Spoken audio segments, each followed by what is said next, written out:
Hello दोस्तों, तो लगा लीजिए कान में ईयरफोन और हो जाइए तैयार तड़कती भड़कती मूवी देखने के लिए। और हाँ, चैनल को सब्सक्राइब नहीं किया हो तो जल्दी से चैनल को सब्सक्राइब कर लीजिए। मूवी की शुरुआत में हमें एमी नाम की लड़की को दिखाया जाता है जो अपना घर छोड़ के कई जा रही थी क्योंकि उसके पापा एक जुहारी थे और उनके लिए एमी बहुत लकी थी, इसलिए उससे वो जुआ खिलवाते थे। लेकिन एमी ये सब ना करके आगे पढ़ना चाहती थी और अपनी मर्जी से अपनी लाइफ जीना चाहती थी, इसलिए वो सिटी में अपनी फ्रेंड रीवा के पास आ जाती है। वो दोनों एक दूसरे से मिलकर बहुत खुश होती है। उसके बाद रीवा एमी को अपने रूम पर लेकर जाती है तो एमी रीवा से कहती है तुम्हारा रूम तो बहुत अच्छा है और काफी साफ भी। तो रीवा बताती है कि मैं ये सब अपने बॉयफ्रेंड के लिए करती हूँ जिसका नाम सेफरी था। जिसके बाद रीवा एमी को बताती है कि आज रात को हम एक स्ट्रीट फाइट देखने जाएंगे। तो एमी मना कर देती, लेकिन रीवा उसे जबरदस्ती चलने को कहती है। वही सीन शिफ्ट होता है और हम उसी स्ट्रीट फाइट का सीन देखते हैं जहाँ पर रीवा और उसका बॉयफ्रेंड और एमी भी आए थे। लेकिन एमी को ये सब बिल्कुल पसंद नहीं था। तभी वहाँ ट्रेविस नाम के बॉक्सर आता है जिसको देखकर एमी की तरफ जाग उठती है और वो उससे पहली नजर वाला प्यार कर बेटी थी। इसके बाद फाइट शुरू होती है और उन दोनों बॉक्सर के बीच फाइट होने लगती है। लेकिन ट्रेविस काफी पॉपुलर फाइटर था, इसलिए वो आसानी से फाइट जीत जाता है। इससे एमी काफी इम्प्रेस होती है। इसके बाद एमी जब घर जाती है तो वो ट्रेविस को फील करने लगती है, उसके सपने देखने लगती है जैसे कि वो उसे बहुत चाहने लगी हो। अगले दिन एमी पैसे लेकर कॉलेज जाती है जहाँ वो एडमिशन करवा कर रीवा और उसके बॉयफ्रेंड के साथ बेटी होती है। तभी वहाँ ट्रेविस भी आ जाता है, लेकिन एमी उसके सामने ऐसे बिहेव करती है जैसे उसके अंदर कोई फीलिंग ही ना हो। लेकिन ट्रेविस उसके साथ फ्लर्ट करने लगता है। ये देख एमी उससे कहती है कि तुम मेरे टाइप के नहीं हो, इसलिए मेरे साथ फ्लर्ट मत करो। ये सुनकर ट्रेविस वहाँ से चला जाता है। फिर एमी जब अपनी क्लास में होती है तो वो पढ़ने की जगह इंस्टाग्राम पर ट्रेविस को देख रही होती है। तो ये सब ट्रेविस भी पीछे से आकर देख लेता है। एमी ये देखकर अपना फोन बंद कर लेती है और ट्रेविस से कहती है कि तुम ये मत समझना कि मैं तुमसे प्यार करने लगी हूँ और ना ही मैं तुम्हारे साथ सोने वाली हूँ। ये सुनकर ट्रेविस कहता है मैं तुम्हें रात को पिक करने आऊंगा और वो चला जाता है। जिसके बाद हम रात का सीन देखते हैं जहाँ ट्रेविस एमी को पिक करने आया था, लेकिन एमी ट्रेविस के साथ जाने से मना करने लगती है। पर ट्रेविस उसे किसी तरह मना कर अपने साथ ले जाता है और वो साथ में बहुत टाइम स्पेंड करते हैं। अगले दिन एमी जब रनिंग कर रही थी तभी उसकी मुलाकात पार्कर नाम के लड़के से होती है क्योंकि एमी ने पार्कर के 6 करोड़ के सामान को नुकसान पहुंचा दिया था, जिससे एमी उसे अपने अंडों पर बर्फ लगाने की बोलती है और वहां से अपने घर आकर नहाने लगती है। लेकिन उसका बाथरूम का नल खराब हो गया था, इसलिए वो रीवा के बॉयफ्रेंड के घर जाती है जहां उसे रीवा भी मिल जाती है। एमी उससे कहती है मेरे रूम का नल खराब हो गया, इसलिए आज रात में यही रहूंगी तो तुम्हारे बॉयफ्रेंड को कोई दिक्कत तो नहीं होगी ना। तभी सेफली जो कि रीवा का बॉयफ्रेंड था वो बताता है कि तुम यहाँ रुक सकती हो, बस ट्रेविस के रूम में मत जाना। ये सुनकर एमी वहाँ से जाने लगती है, लेकिन रीवा उसे किसी तरह रुकने के लिए मना लेती है। जिसके बाद रात को एमी पढ़ाई कर रही होती है, लेकिन तभी उसे ट्रेविस के रूम से ऊ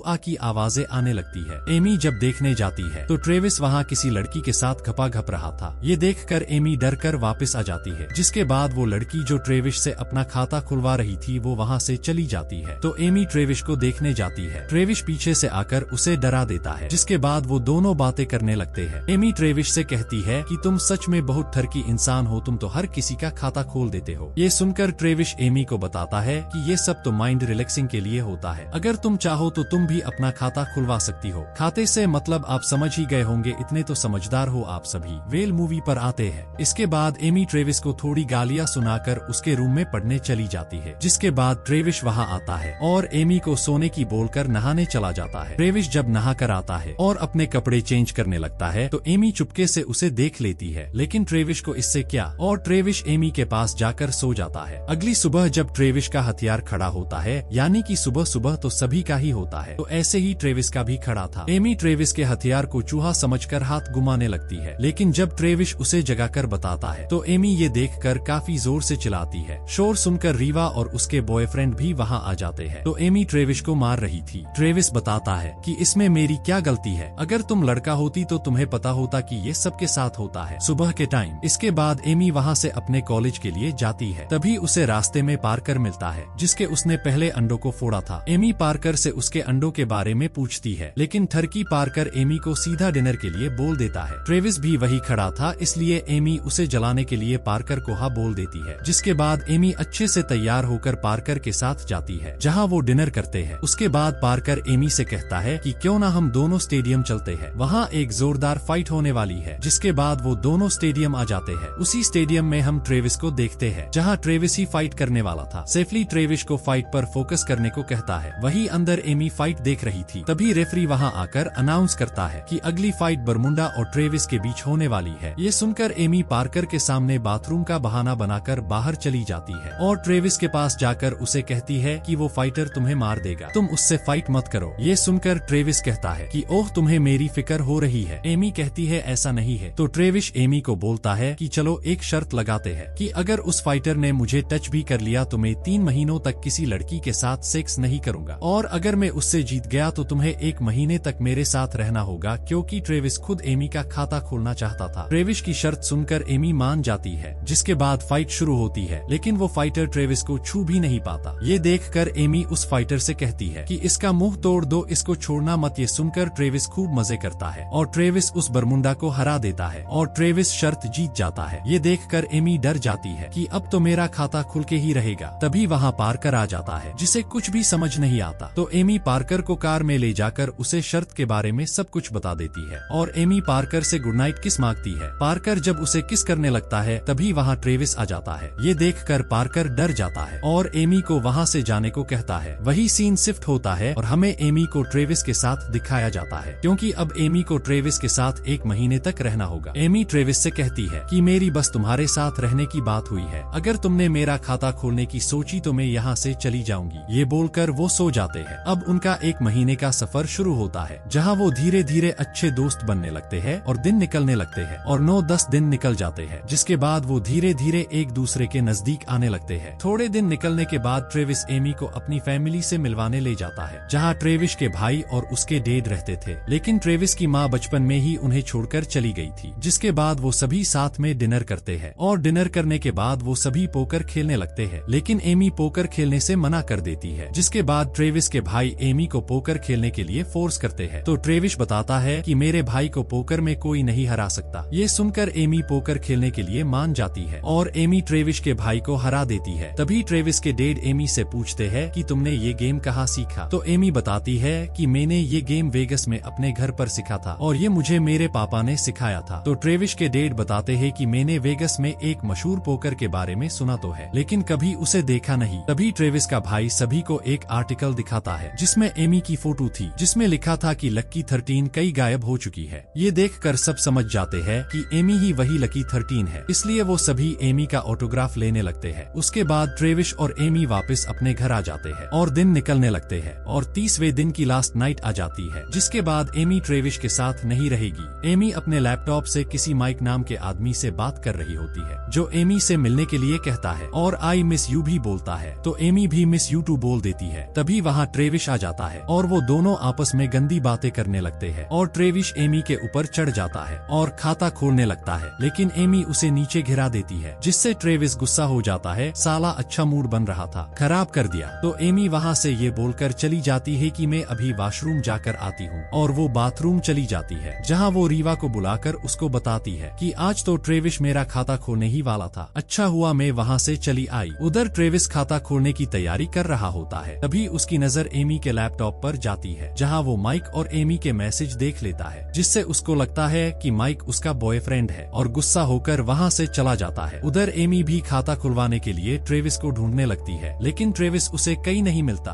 अगले दिन ट्रेविस वापस अपने घर आता है, जहाँ वो एमी को देखकर बोलता है कि लोग घपा घपा किसी और से चैटिंग किसी और से करते हैं। ये सुनकर एमी गुस्से में बोलती है कि माइक मेरा कोई बॉयफ्रेंड नहीं है, वो मेरे डैड है और तुमने मेरे मैसेज मुझसे पूछे बिना क्यों पढ़े। ये सुनकर ट्रेविस एमी से कहता है कि मुझसे गलती हो गई है, माफ कर दो। लेकिन एमी ट्रेविस को बोलती है कि तुम्हारी यही सच्चाई है, तुम हुई ऐसे, तुम्हें बस सेक्स करना होता है। ये बोलकर वो वहाँ से चली जाती है। अगले दिन एमी लाइब्रेरी में उदास बैठी होती है। तभी वहाँ पार्कर आता है और एमी से बातें करने लगता है, जिसके बाद पार्कर उसे कई घुमाने लेकर जाता है, जहाँ एकदम से सभी लोग एमी को बर्थडे विश करते हैं, क्योंकि आज एमी का बर्थडे था और एमी को यहाँ लाने का प्लान ट्रेविस ने ही बनाया था। जिसके बाद एमी खूब दबाकर ड्रिंक करती है और खूब एंजॉय करती। जिसके बाद एमी ट्रेविस से वापस बातें करनी लग जाती है और वो दोनों बातें करते हैं। तभी एमी उसके ऊपर उल्टी कर देती है। तो ट्रेविस एमी के कपड़े चेंज करवाने लेकर जाता है, जहाँ एमी ट्रेविस को अपने रसगुल्ले दिखाती है और खाता खुलवाने के लिए उकसाती है, लेकिन ट्रेविस इसके लिए मना कर देता है। जिसके बाद वो दोनों अपने घर आ जाते हैं और अगले दिन एमी का लास्ट दिन होता है। तो एमी ट्रेविस से कहती कहती है, आज मेरा तुम्हारे साथ लास्ट दिन है तो क्यों ना आज कुछ अलग करा जाए। जिसके बाद एमी ट्रेविस को मालिश करने की बोलती है और मालिश करते करते ट्रेविस एमी का मूड बना देता है और ट्रेविस एमी का भी खाता खोल देता है। अगले दिन एमी ट्रेविस को बिना बताए वापस अपने हॉस्टल आ जाती है, जहाँ एमी को एक आदमी मिलता है जो एमी को अपने साथ चलने को कहता है और बताता है कि तुम्हारे डैड माइक ने मेरे बॉस से बहुत सारे पैसों का कर्जा लिया है, अगर उसने ये पैसे नहीं दिए तो मेरे बॉस उसे मार देंगे। ये सुनकर एमी उस आदमी के साथ कार में बैठकर लास वेगस यानी अपने डैड के पास जाने के लिए निकल जाती है। दूसरी तरफ ट्रेविस एमी को वहां ना पाकर परेशान हो जाता है और रीवा से एमी के बारे में पूछता है, तो रीवा एमी की लोकेशन ट्रेस करती है तो उन्हें पता चलता है कि एमी वेगस में है। ये सुनकर ट्रेविस भी वेगस के लिए निकल जाता है। उधर एमी अपने डैड से मिलती है जो एमी से कहते हैं कि मेरे ऊपर 10 लाख का कर्जा है और ये पैसे तुम ही चुका सकती हो। ये सुनकर एमी बहुत गुस्सा होती है और कहती है कि मैं अभी नाबालिग हूँ, मैं पकड़ी जाऊंगी अगर मैंने जुआ खेला तो। लेकिन एमी के डैड किसी तरह एमी को मना लेते हैं, जिसके बाद एमी एकदम फटाका बनकर जुआ खेलने जाती है, जहां वो बड़े जुहारियों को बुरी तरीके से हराने लगती है और बहुत सारे पैसे जीतने लगती है और कुछ ही देर में वो 10 लाख रुपए जीत जाती है और अपने पैसे काउंटर पर लेने जाती है और पैसे लेकर जाने लगती है। लेकिन वहां का सिक्योरिटी गार्ड उसे रोक लेता है, पर वो एमी का पुराना दोस्त होता है। वो एमी से कहता है, तुम अभी अंडर एज हो इसलिए तुम ये पैसे लेकर नहीं जा सकती हो और अगर तुम्हें जेल नहीं जाना तो ये पैसे मुझे देकर यहाँ से चली जाओ। और वो गार्ड एमी से वो पैसे ले लेता है, जिसके बाद एमी अपने डैड को कॉल करके ये सब बता देती है और वेगस सिटी को छोड़कर भाग जाने को बोलती है। जिसके बाद उसके डैड का बॉस यानी कि जिससे उसने पैसे उधार लिए थे तो वो एमी को पकड़ लेता है और उसे डराने लगता है। तभी ट्रेविस भी वहाँ पहुँच जाता है और वो उन सबको बुरी तरह से मारकर एमी को वहाँ से ले जाता है, जिससे एमी ट्रेविस से गुस्सा होती है। लेकिन ट्रेविस और एमी रोमांस करने लग जाते हैं और कई तरह से सेक्स करने की ट्राई करने लगते हैं और आखिरकार ट्रेविस एमी को संतुष्ट कर ही देता है। जिसके बाद वो दोनों एक होटल में रुकते हैं और ट्रेविस एमी के डैड के कर्जे को उतारने के लिए सोचने लगता है। तभी उसकी नजर एक फाइट वाले पोस्टर पर जाती है, जहां लिखा था जो भी इस फाइट को जीतेगा उसे 10 लाख रुपए मिलेंगे। तो ट्रेविस उस नंबर पर कॉल करके फाइट के लिए नाम लिखवा देता है और वहां से चला जाता है। जिसके बाद जब एमी की आंख खुलती है तो उसे वहां ट्रेविस नहीं मिलता। तभी एमी फोन में ट्रेविस का बनाया हुआ वीडियो देखती है जिसमें ट्रेविस ने फाइट के बारे में बताया था। तो एमी भी उसके पास जाने के लिए निकल जाती है। एमी जब नीचे पार्किंग में जाती है तो वो देखती है कि उसके डैड और वो गार्ड जिसने उससे पैसे छीने थे वो दोनों बातें कर रहे थे। एमी उन दोनों की बातें सुन रही होती है, जिससे उसे पता चलता है कि उसके पापा के ऊपर कोई कर्जा नहीं है, उन्होंने बस पैसे कमाने के लिए ये सब नाटक किया था। इससे एमी गुस्सा होकर उस गार्ड को बेहोश कर देती है और अपने डैड को काफी गालियां देती है और कार से बाहर फेंक देती है और वहां से ट्रेविस को रोकने के लिए निकल जाती है। दूसरी तरफ ट्रेविस और उस फाइटर के बीच फाइट शुरू हो चुकी थी और वो फाइटर ट्रेविस को बुरी तरीके से मारने लगता है। एमी भी वहां पहुंच जाती है, लेकिन बिना टिकट के उसे अंदर नहीं जाने दिया जाता। लेकिन एमी किसी तरह अंदर चली जाती है। उधर वो फाइटर ट्रेविस को बुरी तरह से मारता है। सभी लोग उसे छोड़ने की बोलते हैं, लेकिन वो फाइटर तो ट्रेविस को मारने ही वाला था। तभी एमी वहां आकर उस फाइटर पर हमला करती है, जिससे उस फाइटर को कुछ नहीं होता और वो एमी को भी मारने वाला होता है। तभी वहां शॉर्ट सर्किट की वजह से आग लग जाती है, जिससे वो सभी लोग वहां से निकलने लगते हैं और वो फाइटर भी वहां से चला जाता है। जिसके बाद एमी ट्रेविस के पास जाती है और सेफली और वो तीनों वहां से सुरक्षित निकल जाते हैं और इसी के साथ इस मूवी की हैप्पी एंडिंग हो जाती है। Thanks for watching.